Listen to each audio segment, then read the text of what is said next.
Okay, got it. So thank you for being with us, everybody who is here at our webinar. Unfortunately, we have to make some changes because our main speaker, Kálmán Dezséri, could not join us, at least has not joined us until now. Hopefully he can solve his technological problems soon. So as a sort of introduction, I would like to have a very short comment on our topic, which is the challenges of digitalization and economic competitiveness.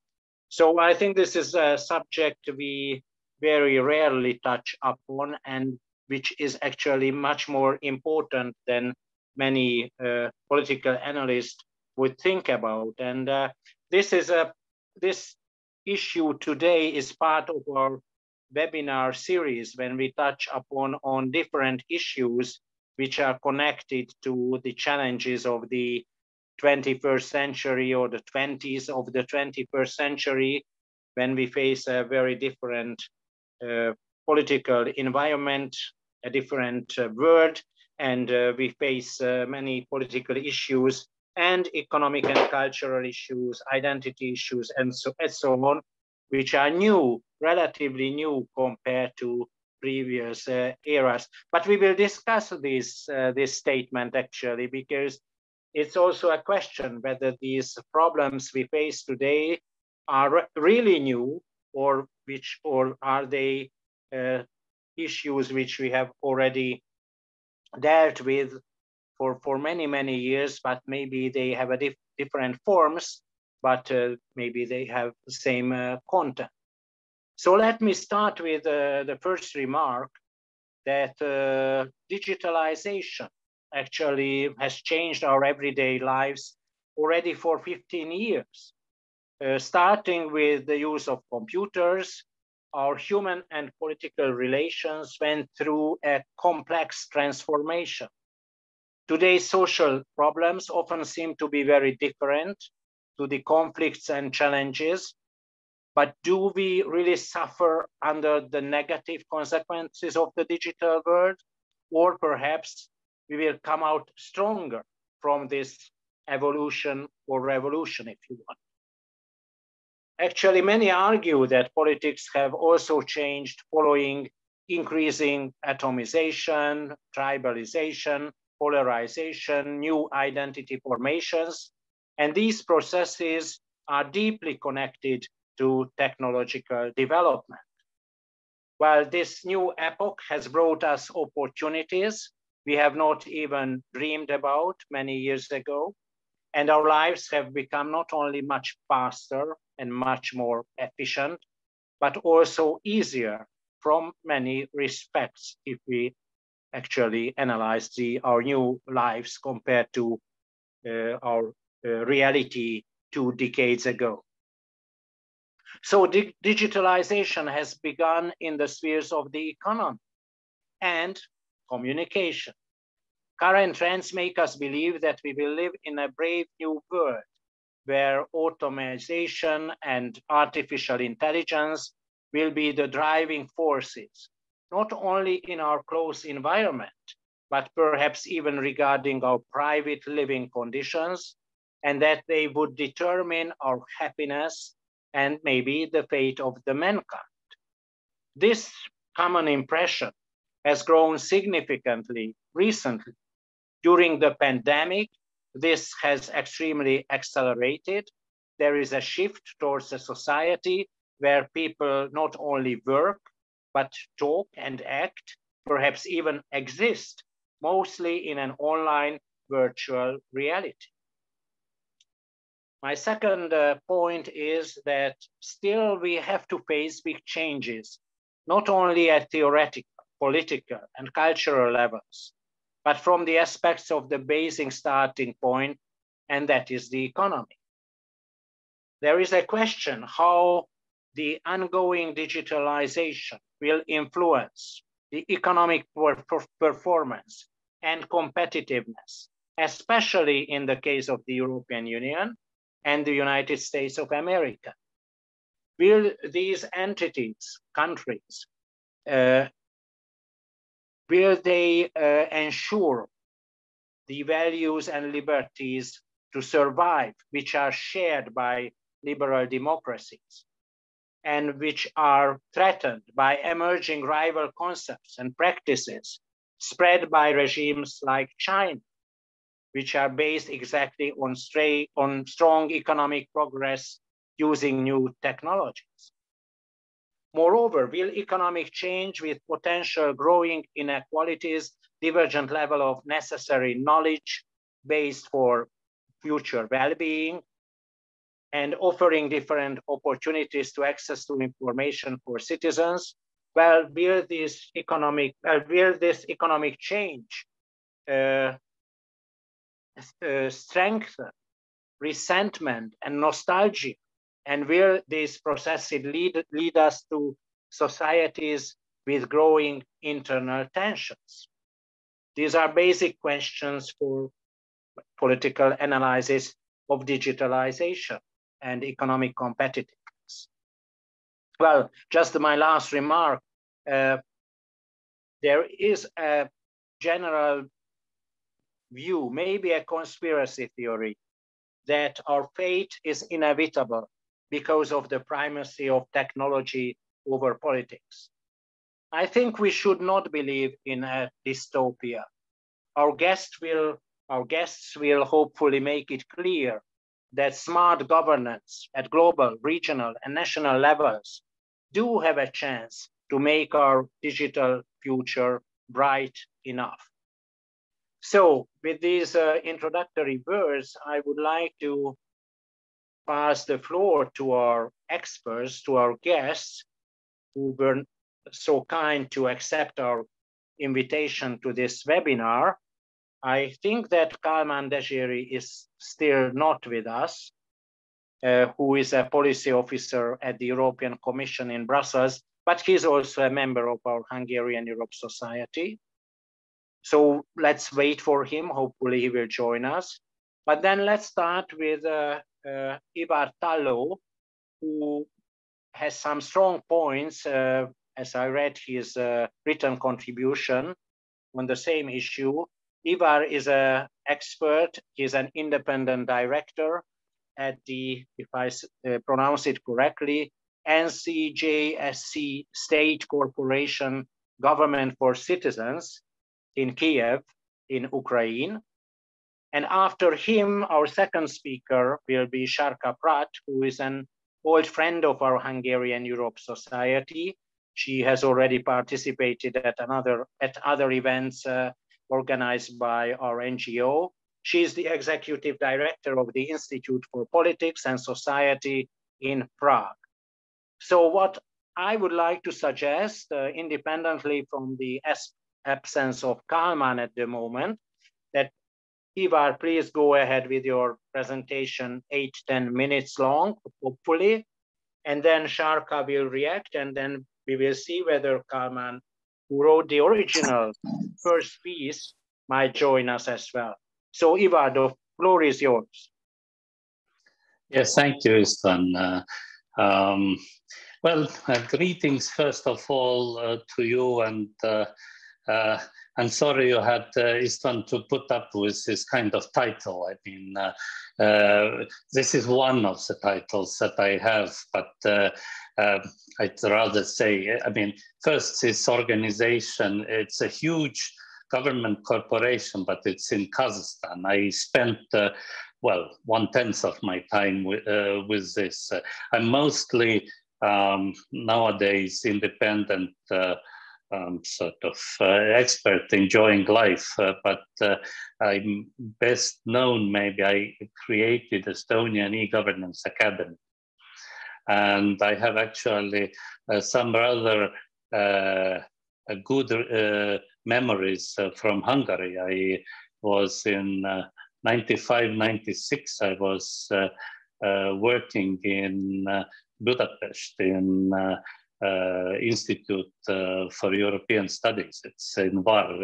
It's now closed, as I understand, but it not European Studies, Advanced Studies was the official title. But anyway, I have only the good memories, and I need to correct you on another point also. When you say that, we are talking about digitization for the last 15 years, well, I was 25 years ago dealing already with this topic, basically, but with a different kind of focus. My focus was always how the information society or these new flows of information liberated in the technological sense, liberated at the time from a political point of view.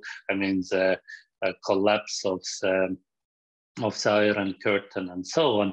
So I was thinking, okay, this huge information flows, so they are going to impact our government and how they are going to do it. And that was what I was writing my dissertation on at McGill University, and then I was invited to Budapest for postdoc kind of studies.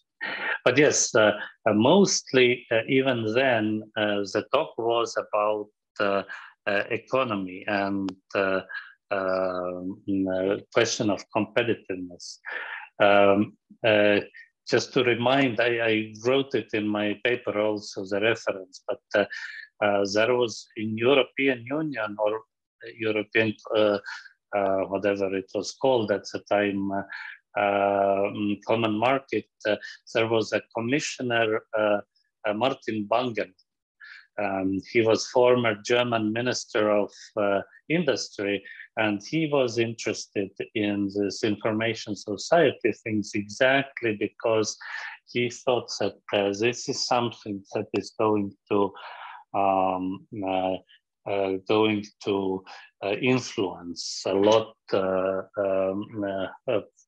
the competitiveness of Europe, the European position, and he was trying to push Europe along to modernize because he felt quite correctly at the time, I believe, that in North America there was much more technology-centered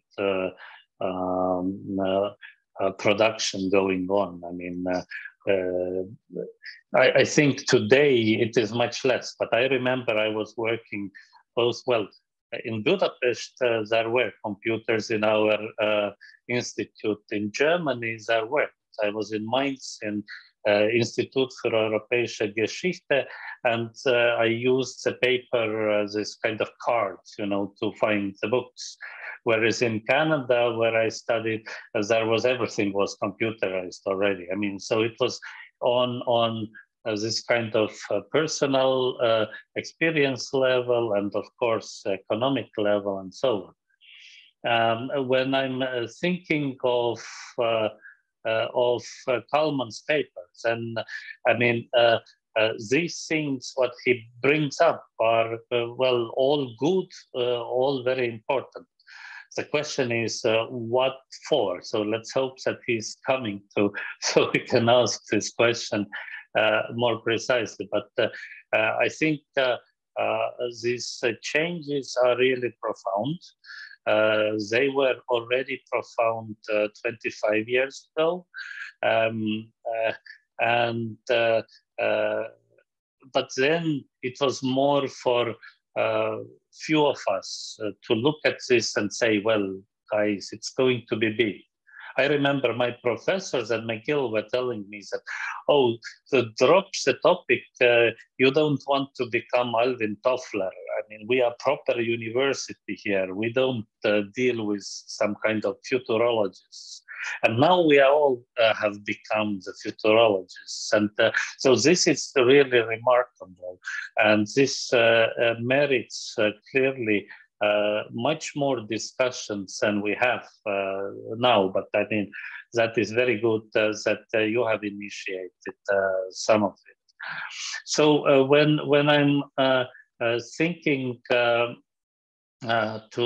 this paper and to this topic, well, I think actually you pointed out, István, you pointed out the two very major things that that Kálmán didn't address. One is AI, artificial intelligence, and another is privacy. I mean, they are going to change the societies, the way we live in a very short order. There have been already discussions and rather nice reports how automation is going to change the labor. I mean, the conditions, who is going to work, what is going to be produced.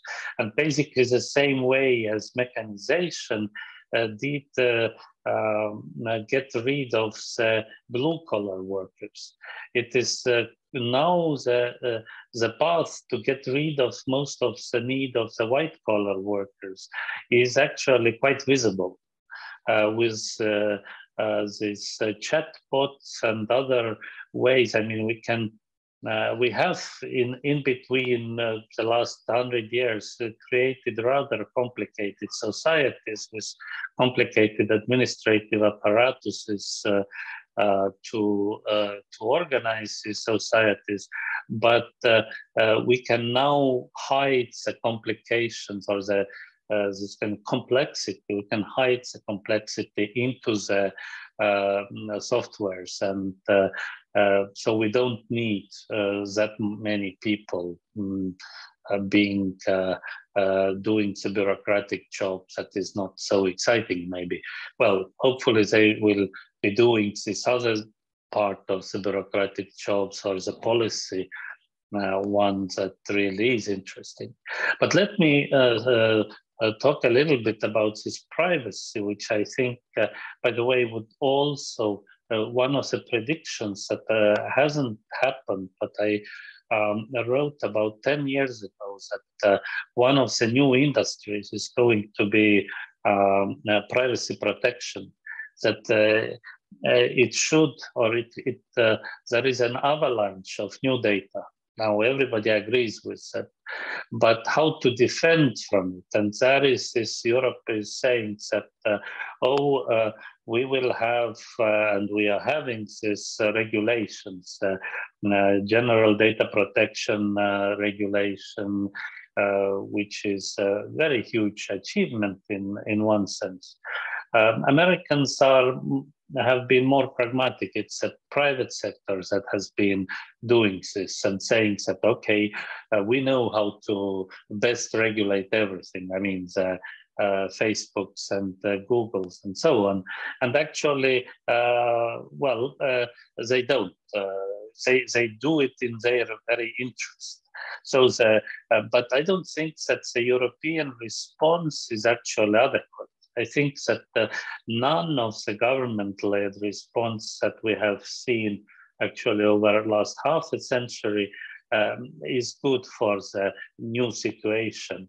I think that privacy protection should become like a garment industry, that different software companies will produce different type of clothes that you put on depending on your circumstance when you want to defend yourself. Because what is the crucial point that we haven't really talked too much about is what does the digital identity mean and what does it do? What does it do to society? I remember some 20, 30 years ago, it was very fashionable. Actually, the terminology itself comes from 1970s, but we learned about it a little bit later, that all world has become like a global village. And it was because the mass media was so overwhelming and bringing the same news to every household.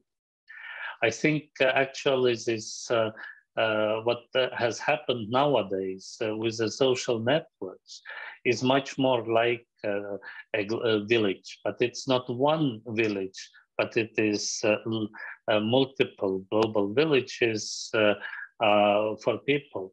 And one of the things we haven't thought about the village life is that there was no privacy in the village. And so I think we are losing the privacy in any case, and that is going to be a very big thing to grapple. And I mean, a lot of our societies are now saying that no, privacy is somewhat almost like a human right. But when we think about it back, it isn't really. I mean, in the village, there was no privacy. There was no right to be forgotten because I mean, the son or the daughter of a rapist was a son of a rapist in the people's laws forever, sort of, and etc. Now we say, no, we shouldn't do this or that. But we are going to see very interesting changes in this. I mean, the consequences of digital identity provision and so on. What I would like to just finish, I think I've already spent my 10 minutes. I would like to wrap it up maybe with ideas that one thing that is really worrying to me in this globalized society, which is developing as fast as we have all seen and heard, is that we haven't talked really about globalizing the norms, the ethics. I mean, in different societies, we have different ideas, what is good and what is better. I mean, yes, we are maybe economic animals, but not to the end of not to the core. We are also, I mean, we have, just imagine, let's say, a self-driving car and then a choice of, you have a couple of kids in your car and then there are a couple of old people walking on the road, and there is no way to avoid accidents. So which way will the car be instructed to minimize the damage? When, I mean, yes, it shouldn't have the damage, but there are situations when there is damage.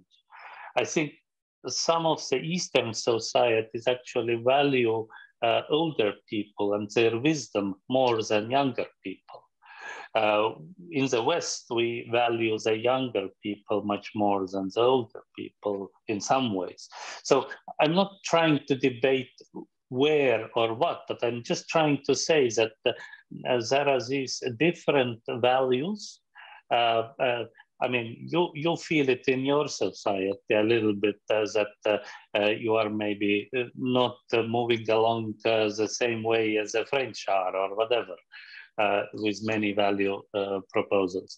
But I think the values in a many ways are going to be introduced to the new generations through the computer games that are created by young people, and there is no consciousness of values.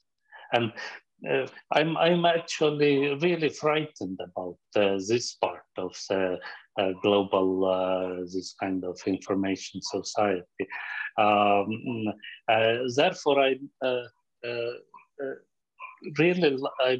taking, nowadays, I'm looking at a concept that is, we start to develop in European Union. It's called digital sovereignty. And I mean, our societies, yours Hungarian, mine Estonian, are probably too small to have their full own digital sovereignty, let's hope we can save our languages. We are so distinct from the rest, they will never learn us. But if we keep sort of developing at least tools, we will still have the language also. But this digital sovereignty, at least on European level, and that is probably a good argument for you, for European civilization, for us to be together, because we have more values together with each other than we have with some other nations wider away. And I'm not sure that we are going to totally converge around being dollar-loving, gun-toting, happy societies. I think we must have our differences and we should have our European digital sovereignty. Thank you very much for your attention. Thank you, Ivar, for your speech. And I'm very sorry that instead of being second, you had to make some improvisations, but that was great, and thank you. And I would like to ask you there, I have a supplementary question to you, because in your paper, you mentioned maybe even more explicitly what you talked about at the end of your speech, mentioning values, EU digital sovereignty. You talked about a vision, if I am correct, what we need, not only as you wrote down in your paper, regulation would not be enough. We need something like governance, probably at European level, to react to the challenges of digitalization and information society in general. And as an Estonian, you have maybe quite a lot of experience how digitalization has started, as you mentioned, 25 years ago, and now where we are now at the moment. So my question is, do you have a vision which is based on maybe on European digital sovereignty, or maybe on some values? So where should we proceed in the near future if we want to use digitalization and technology in a positive way and not getting to something, what you mentioned, that young people might not have values and so on and so on. So instead of dystopia, we might need a positive view for the future using technologies, as you mentioned. So how would you describe this more positively? Please go ahead. Yes, thank you. Well, certainly, I mean, let me tell you that one curious fact, a lot of people have heard nowadays around the world about this e-Estonia, things like that. Actually, after I left Hungary, I started to teach at Tartu University in Estonia.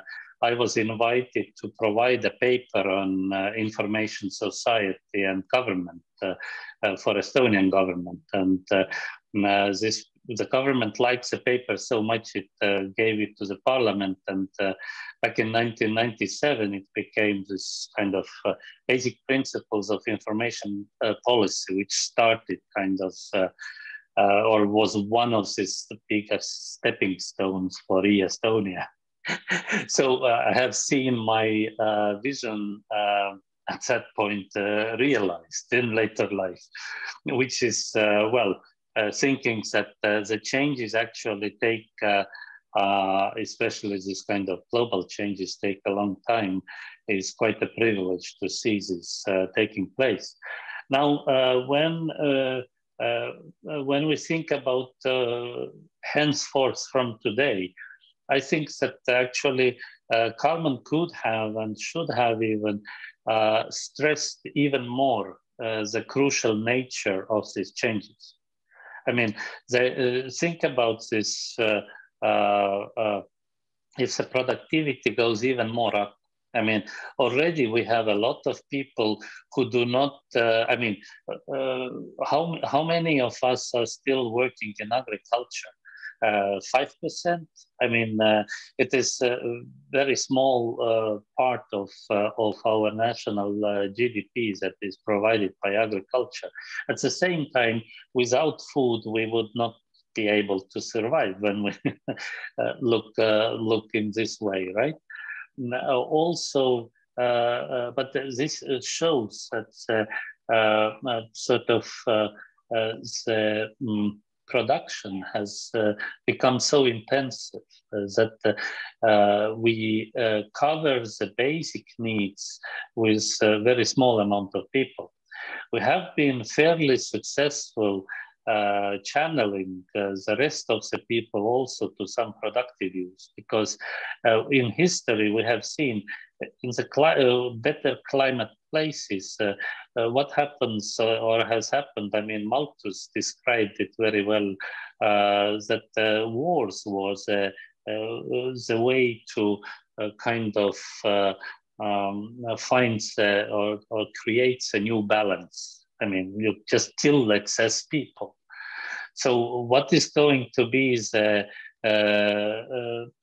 sort of policy? What are we going to regulate even more areas? I'm not sure. I don't know. I mean, exactly what is happening, but I'm sure that something very fundamental is going to happen. The same way as with our knowledge of this digital identity. I mean, yes, we can call it dystopia, but I think that it is actually, I mean, think back on Orwell's 1984 or Everybody Under Surveillance. Now we are already under surveillance. Actually, it is possible to do to have an almost full picture of you, either analyzing your picture or your behavior online. There is no need for this security services to do it. I mean, the big apparatus. There could be just a couple of guys with a dog sitting behind good computer with good connectivity to have a full sort of create a full surveillance situation. These are really earth-breaking things that we somehow don't want to think about.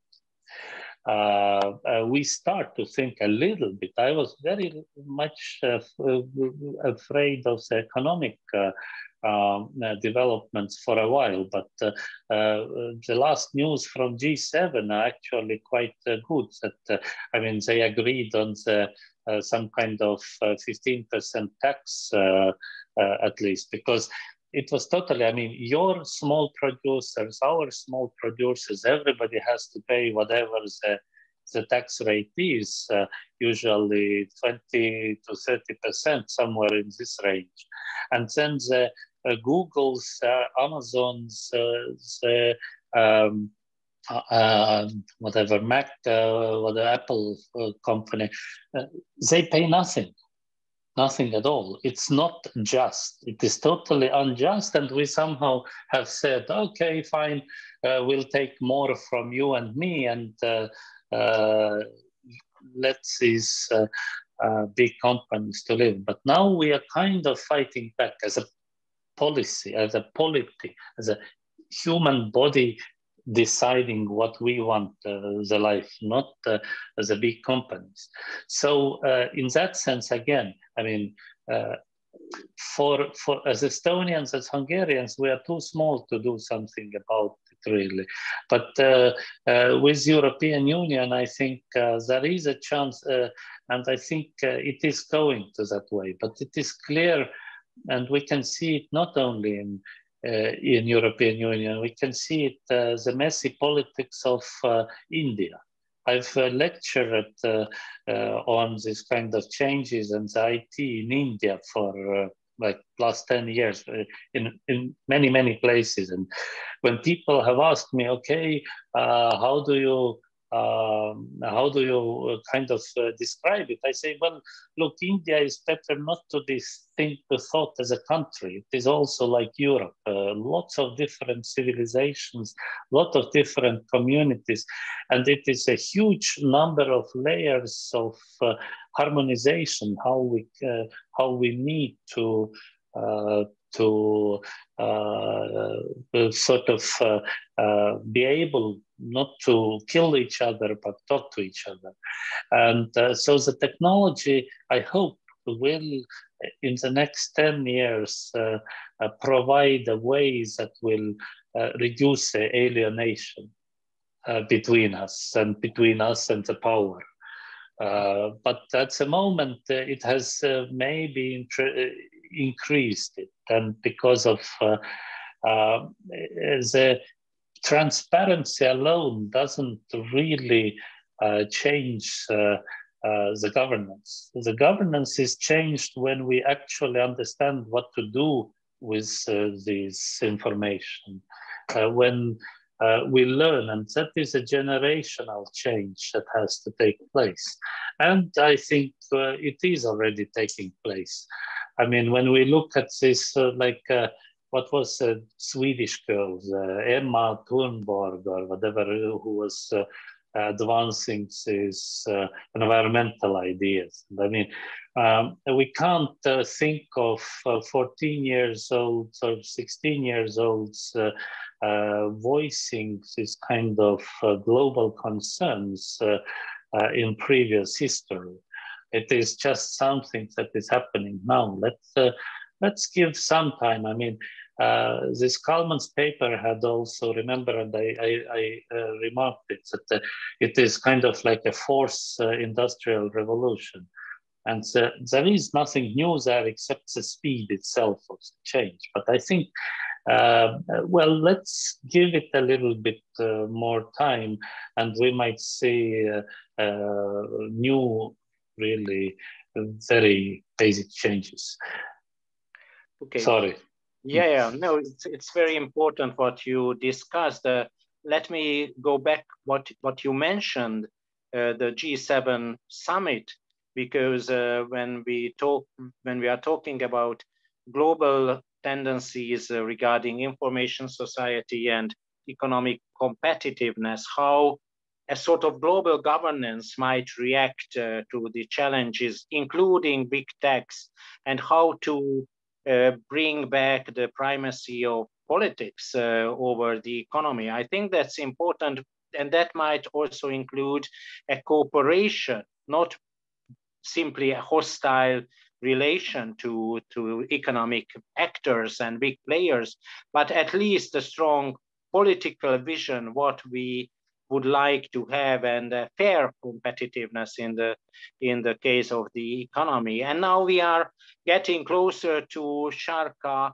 and I'm sure she will speak a little bit more in practical terms how economic competitiveness has changed because of the technological development and regulations and all what we have witnessed in the last 15 or 25 years, how in the case of the economy, including employment, labor, regulations, workforce, the role of governments have changed recently. And I think your paper already mentioned a lot of issues, but I think we are all curious to listen to you now, maybe in a more practical and from a more economic perspective. So the floor is yours, Sharka.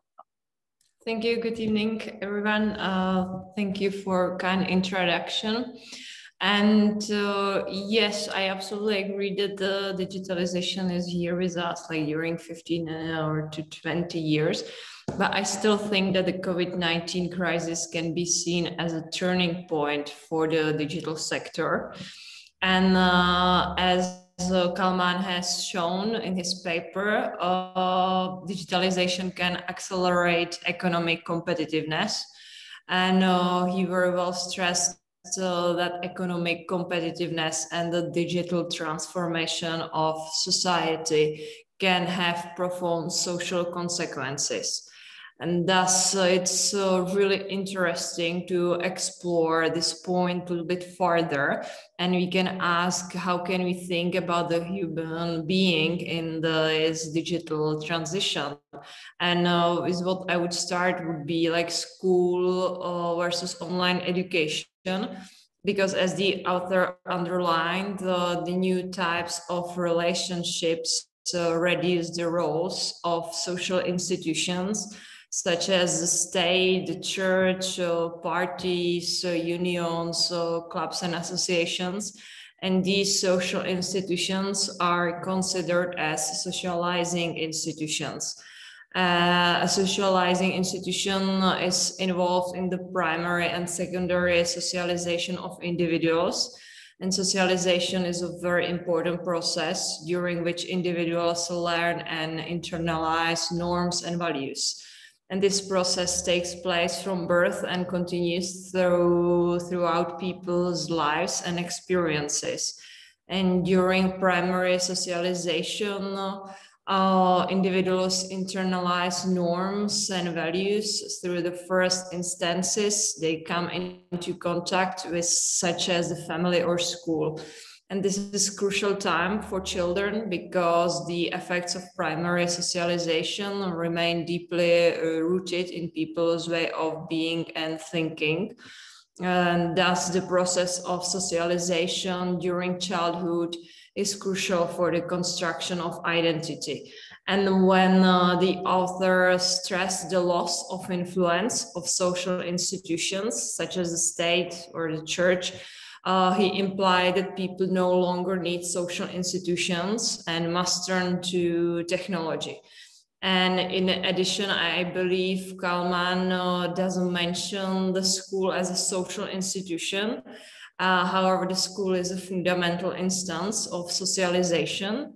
And during the COVID-19 pandemic, distance learning disrupted traditional educational codes, while online education became crucial during the COVID-19 crisis and helped maintain educational continuity. The digitalization of education has still certain limits. And indeed, as Susan Duffy, professor of pediatric emergency medicine at Brown University, points out, if COVID was a health crisis for adults, it's a mental health crisis for children. And digitalization implies a distancing of individuals, or at least a redefinition of social relationships.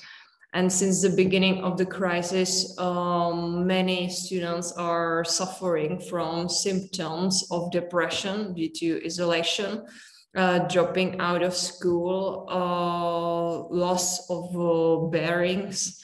Although distance learning has enabled children and students to continue their learning, the pandemic has disrupted their social relationships and their construction as individuals in society. And this idea is reinforced by the measures taken by some governments, such as the French one. And indeed, at the beginning of 2021, French President Emmanuel Macron announced the creation of psychological vouchers for students. And this measure allows students to access appointments with a psychologist covered by National Health Insurance.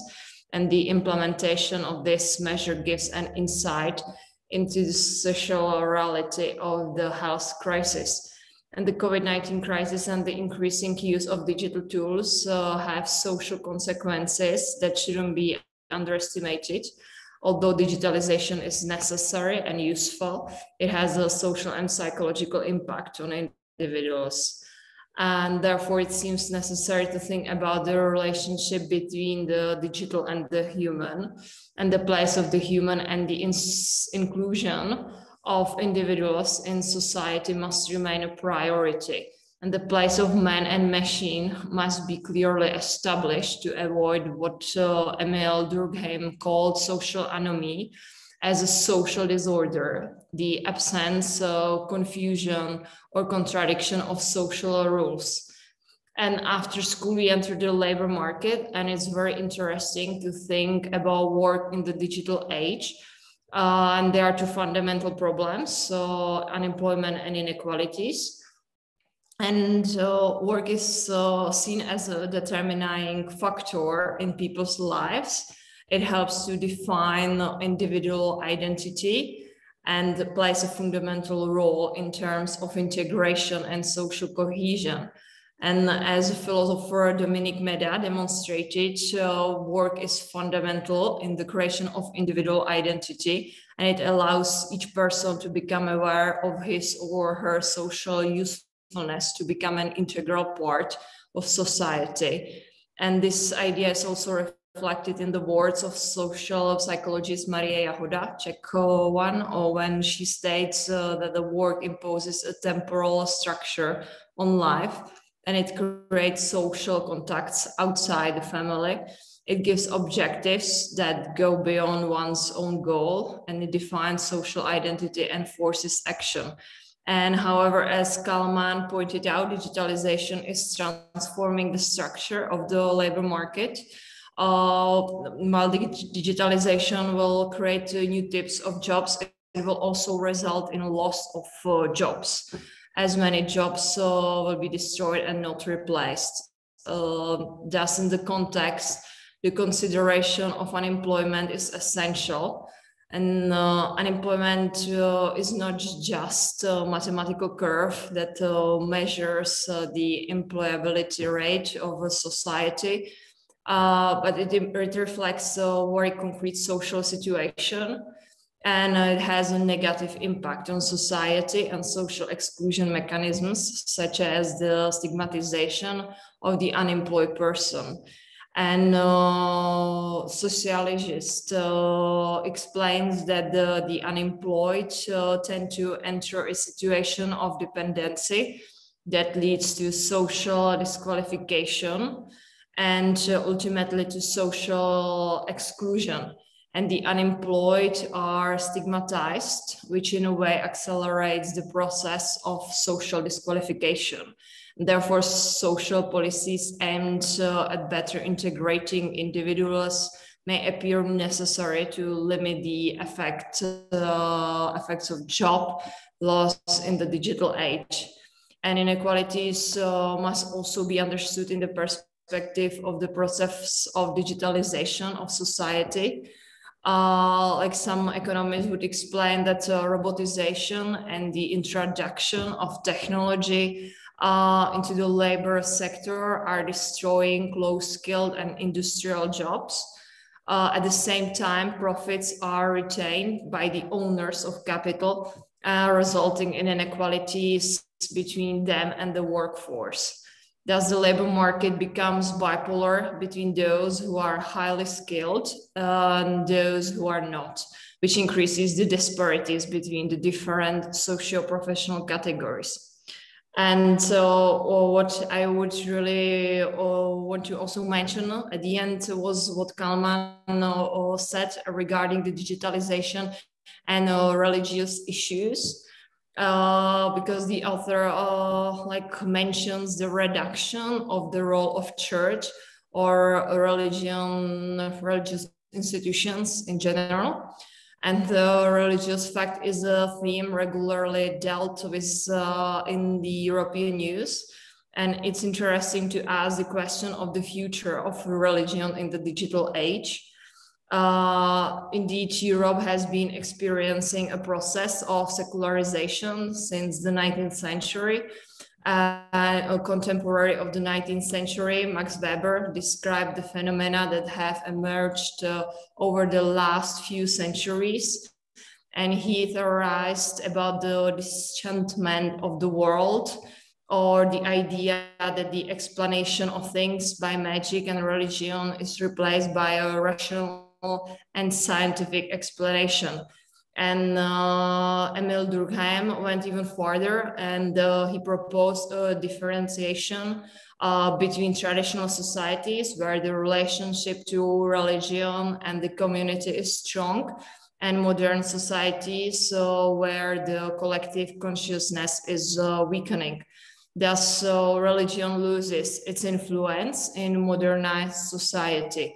And this process is called secularization, and it's a long process of differentiation and separation of institutions and spheres of knowledge and the culture from religion and its authorities.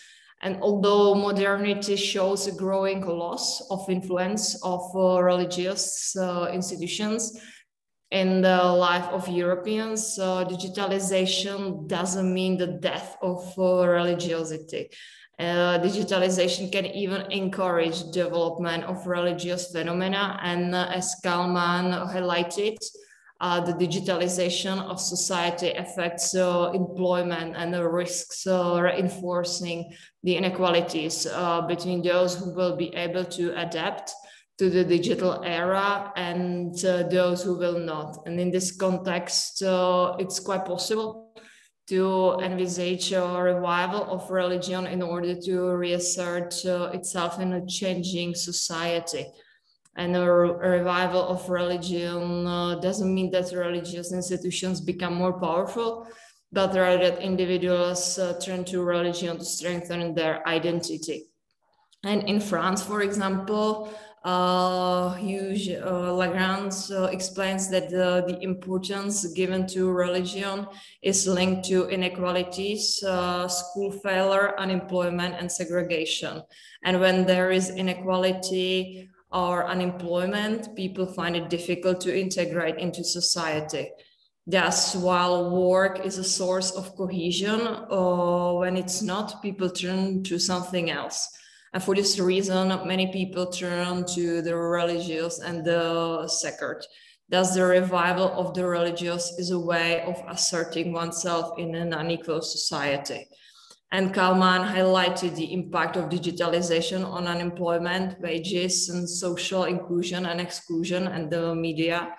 And he also highlights the risks of the increasing inequality or losers or peripheral countries in the process of digitalization. And the intersection between digitalization and religion is a very interesting angle of approach for the upcoming years. Thank you. Yeah, thank you, Sharka, and thank you for combining both the economic and human consequences of digitalization, and especially the consequences of the pandemic regarding both spheres, and also how digitalization and the use of digital platforms has changed our lives recently. And I fully agree with you when talking about the importance of education and how frustrating this pandemic period was for the younger generation. My two daughters who are still at school also suffered from social distancing and other problems. And they might be called, as you know, the quarantinagers, the quarantines. And my question is exactly to you, Sharka, maybe one supplementary question to you first.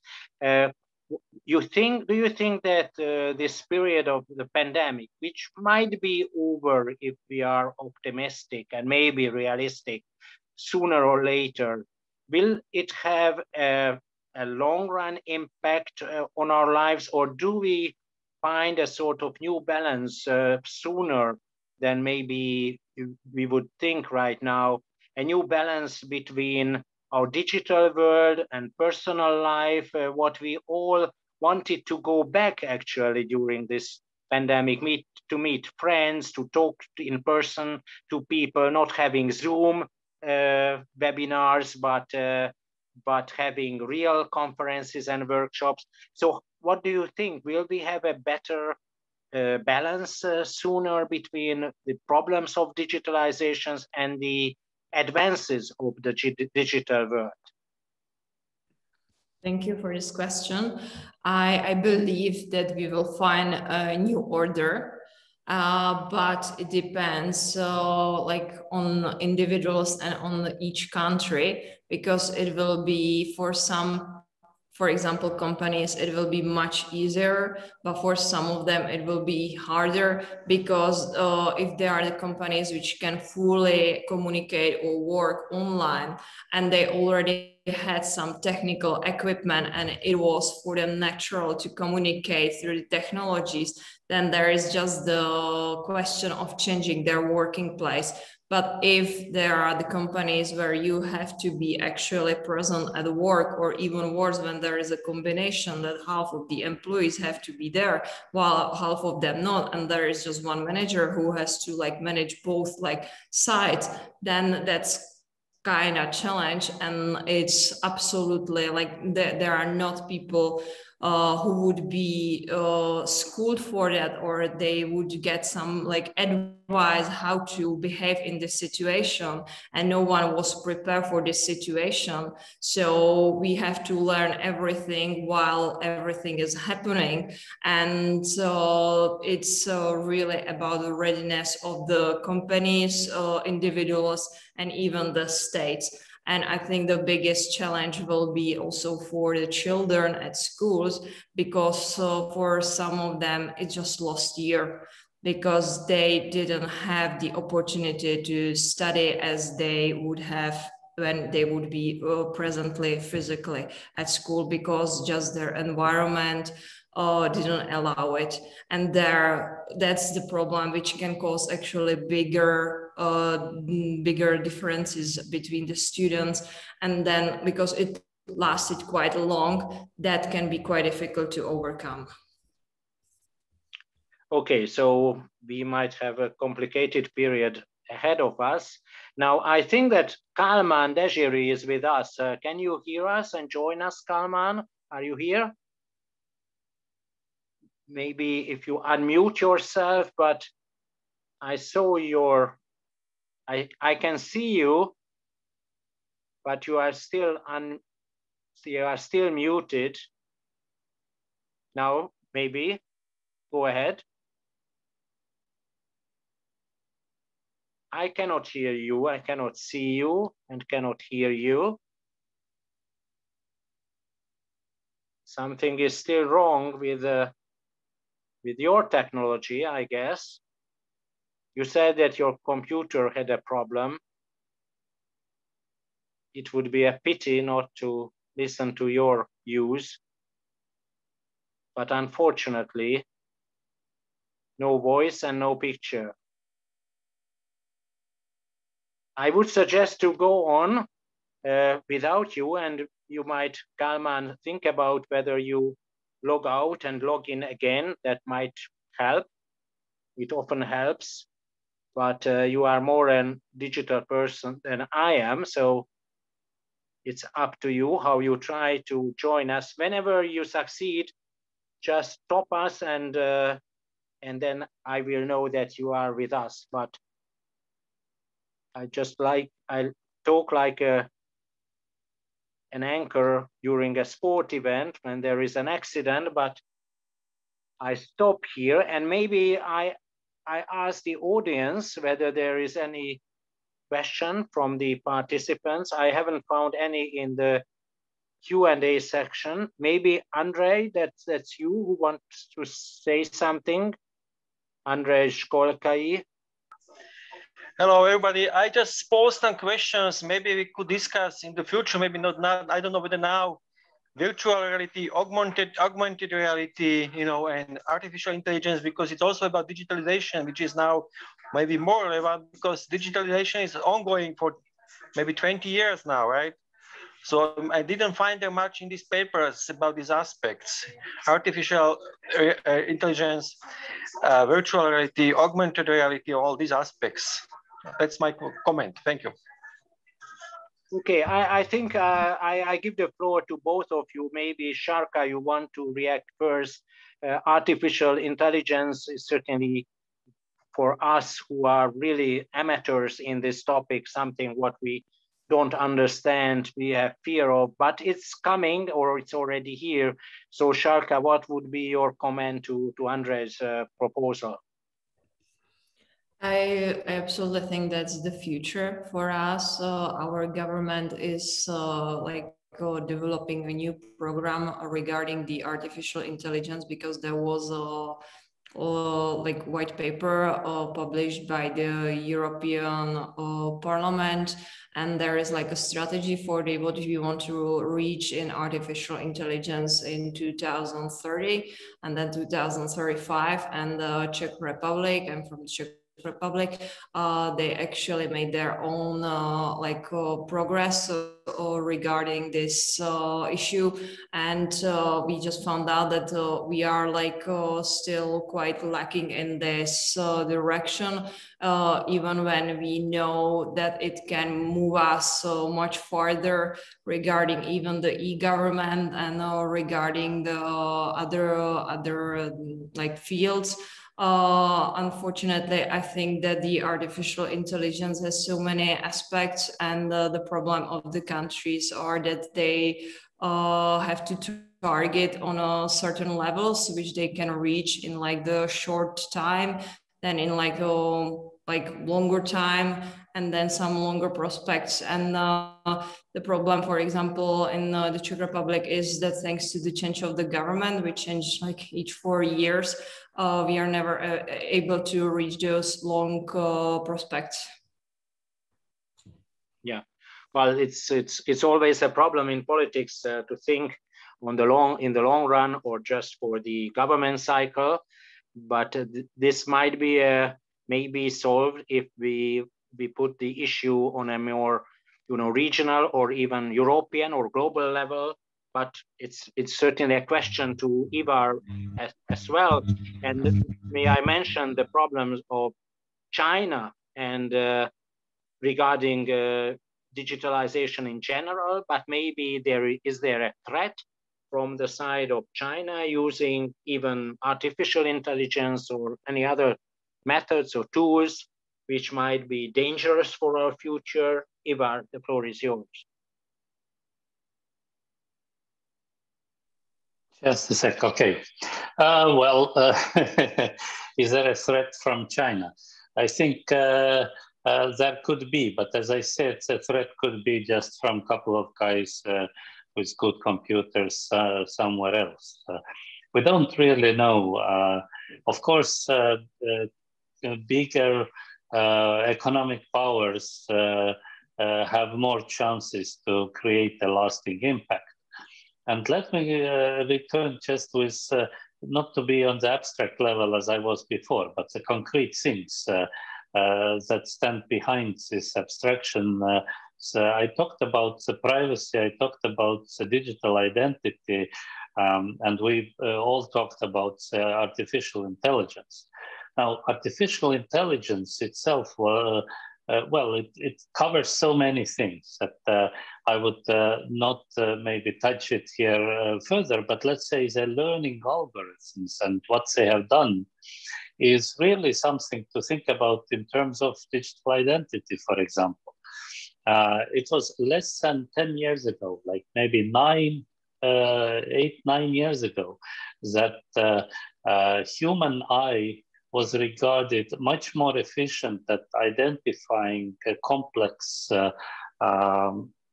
pictures, people in these pictures, etc., than machine. I mean, humans were always doing it better than a machine.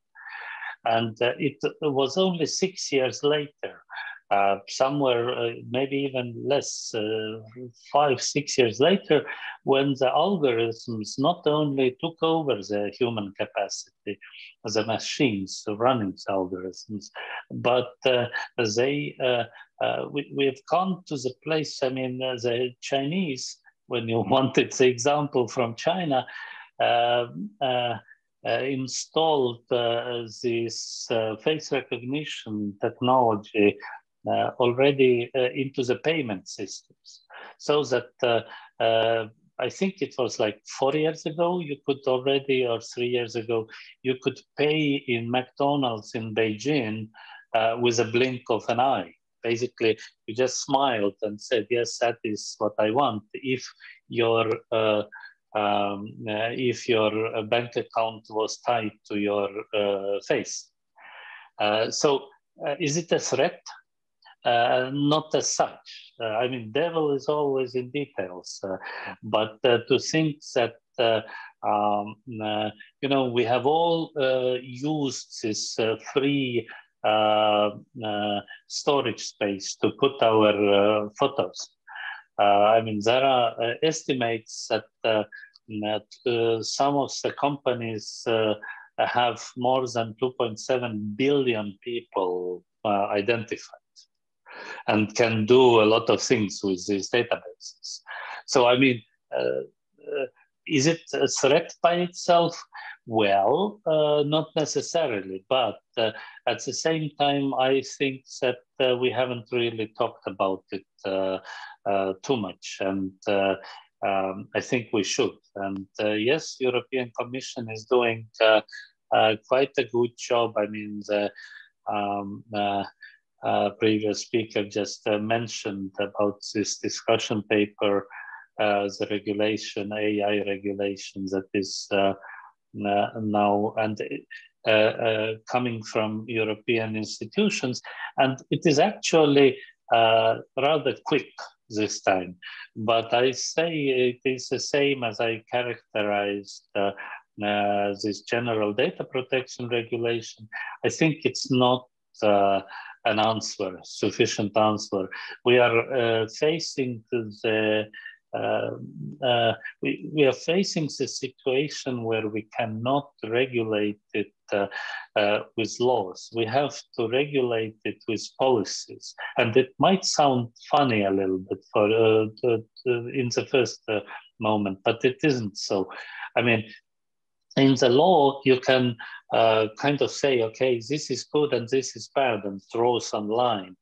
But I don't think we are powerful enough against these forces to draw the lines. Well, we can do it and show our intention, but it is more that if we unleash some other processes that can autonomously kind of fight against these negative consequences, then we are more going to be more successful, I think, designing our futures. Thank you. Thanks for your reaction regarding surveillance and any other so-called complicated consequences of our new age. I agree that we need much more debate. In many cases, in many EU member states, these problems have not been discussed at all. And maybe inside the European Parliament, there are great debates, and these were very important, but somehow socially, these issues have not received enough attention. I think it's similar to the problems of the environment. Some 10 years ago, environment seemed to be an issue of the Greens and some specialists, and now everybody talks about it. So in that sense, maybe we need more time to discuss the problems socially and politically at different levels, at national, regional, and global levels again. So this webinar is certainly also wants to be a driving force, and hopefully we will get some reactions. Now, I think that Kálmán is still on the screen, but can you join us, Kálmán, by voice and picture? Not really, it's not working, I guess. It's really a problem. Well, Andre has another question when asking you, Ivar, especially, what is the difference between laws, regulations, and policy or governmental visions? I think we discussed it a little bit, but maybe if you want to clarify it shortly, please do go ahead, Ivar. The floor is yours. Okay, thank you. Maybe I actually realized that I didn't answer your previous, well, not the previous question, but one before that, when you asked me what's the difference between the laws, first of all, and how was it, Okay. One thing is regulations that are, I mean, we have to be flexible and to create them. But then there was a question of how governance structures change. Look, the interesting thing with all automation and what I have seen is that we can actually agree quite well on the basic principles. But when it comes to the procedural issues, then we are totally fighting each other. And I was, I mean, my little claim to fame was that I was a rapporteur for the Cybercrime Convention, which is also called the Budapest Convention in 2001. It is the only international legal instrument that is regulating internet, actually. And when we were preparing this in the Council of Europe, and when we then first in the Committee of Ministers, and I was from the part of the Parliamentary Assembly there, but nevertheless, it was very interesting to see interaction of some representatives of 30 countries. And they were, I mean, they found this common language on the goals, what we wanted to achieve. The goals that, well, you shouldn't steal, you shouldn't kill, you shouldn't do this alter without permission, etc. But when we got into the question of how can we agree that something is accepted in the court of another country, something that is taken place in other jurisdiction, then we hit like a wall and we couldn't do. I mean, the regulations themselves are a very a big problem, and the countries can't agree on them. They can agree on the big goals. And now the I mean, why we can't have the universal governance model? I mean, there are all kinds of attempts. There are lots of private companies have thrown a lot of money into it, trying to monopolize and create some kind of like, okay, this is a petition, I will copyright this, and then everybody who is doing this future will have to pay me. It doesn't work for a number of reasons. And well, one of those is what we talked about before, was the digital sovereignty issue. But there is also this, the way we approach in different countries, even the countries that use the same language, that almost share the same historic culture, like Germany and Austria. When it comes to procedures, we are very wide apart. So it is, in that sense, what we need when we want to move forward is to find the agreement on the principles, and the principles come out of policies. And the procedures are hidden in the laws and regulations, and there it is much more difficult. So that was answer also to this question posted now. Thank you. Well, thank you. We are running out of time, and I would like to ask both of you, maybe Ivar, you first, and Sharka second, just to conclude in a way. And I would raise my last question, which is again about the future.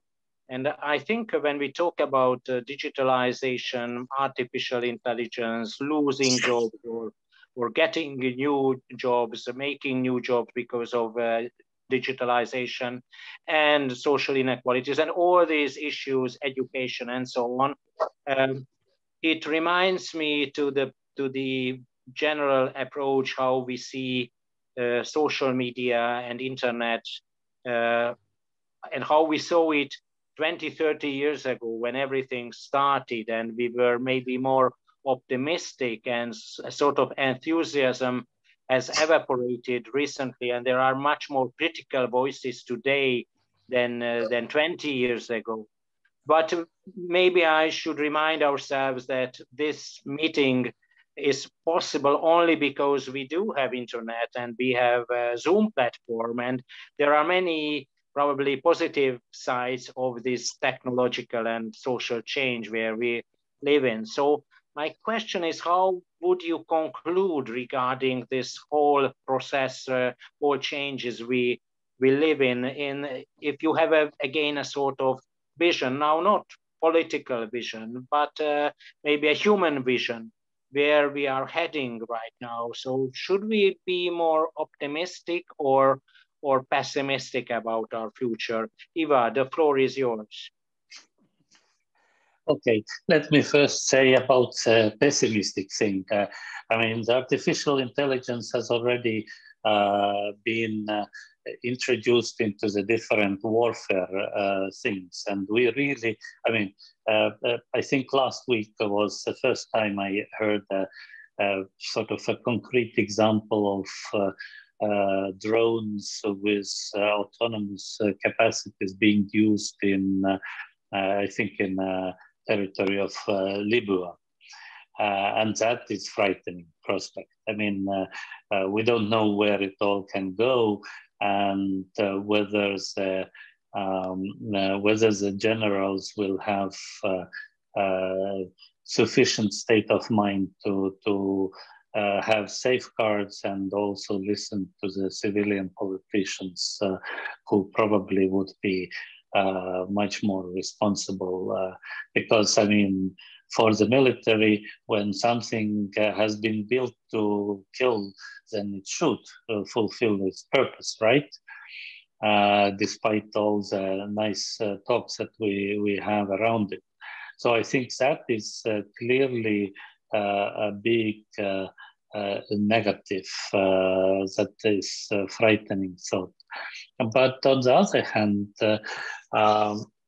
as I told you in the introduction, I've been dealing with these issues since mid-1990s. And then I was a graduate student and very optimistic. And of course, young people tend to overestimate the change of speed. And I remember that I thought, okay, I can start measuring the impact of new technologies on governance already then, and it didn't really work. But when we look at it, the things do start to change to the better also. And there are numerous examples. I mean, I would need a couple of days to list all of them. But I think that we are moving. We talked about, I mean, in the context of our today's topic, we talked about the G7 agreement on this minimum tax level, which is clearly allowing again to assert the primacy of politics. I hope so. I mean, well, we'll see. But at least it is encouraging. There are lots of other things. I mean, by itself, the things that we are going to have another boost to the productivity is allowing even more of us to devote ourselves to multiple new things. I mean, we don't have to worry about creating enough food, shelter, and this kind of immediate needs. We can attend maybe even more of our spiritual needs. Maybe there is going to be a new blossoming of all kinds of arts. Maybe there is a new blossoming of religions, and let's hope they are going to be good and nice ones. We don't know, but we should try to deal with these issues, and that is why I think your initiative is really good. I mean, I've tried to, being formerly a member of parliament, I've tried to, when I'm talking to the parliamentarians, trying to say, look, guys, you need to discuss these things. You don't need just you don't need to discuss the budgets. You need to discuss the future trends in the responsible way, because it shouldn't be that young people with lots of technical skills on programming but no social skills would create these artificial software programs with embedded values without consciously understanding what they are doing, what they are embedding into the choices, what kind of choices it is suggesting to be making. So I think we really need more awareness of that, and this kind of events are finally raising it, and that is very encouraging. Thank you very much. Thank you, Ivar, for your concluding remarks. And yeah, we mentioned already technological literacy, and you raised a lot of issues for the future, but we don't know yet how much spiritual or material our new world, which is coming, will be, but we might try to influence it. So Sharka, what is your vision about our future? Please go ahead. I think it's important to find balance between freedom of expression and hate online. And this balance is a delicate balance in the digital age. And during the COVID-19 crisis, fake news and conspiracy comments and hate speech exploded on social network and all kinds of medias. For example, anti-Asian racism has developed throughout the crisis, and social networks and digital tools have facilitated the spread of racist and extremist ideas.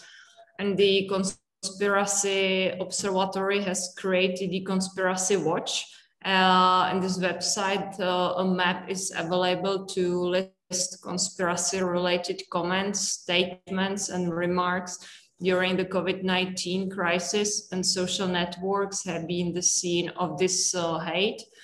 And while hate speech has increased on the internet, like social networks or blogs or websites, during the crisis, this progressive digitalization of society may encourage these acts. And for this reason, the European Union should adopt clear regulations and policies in terms of digital media or security and data protection.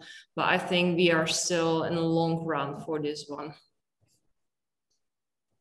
Yeah, thank you, Sharka, for raising the issue of media, business models, platforms again, because I had in mind to give more floor on this issue, especially if Kálmán could have joined us because he's working on that field actually at the European Commission. So, but I'm sure we will have another opportunity sooner or later to discuss digitalization and its impact on our media environment and how media has changed, especially social media and big techs, how they have changed our lives as we discuss our everyday life, our human connections and education and so on. Now it's my task to mention, as Eric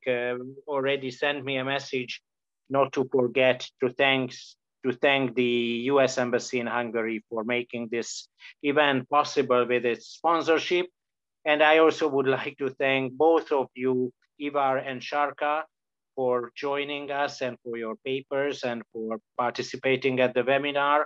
It's a little bit unfortunate that Kálmán was not able to join us by voice and picture, but I think he already at least listened to us, and we will go on with the same topic again. Thank you for being with us, and have a nice evening. Just look at the football games or have a nice evening, and see you all soon in person. Very best wishes, and bye-bye. Thank you. Have a nice evening. You too. Bye-bye. Bye-bye.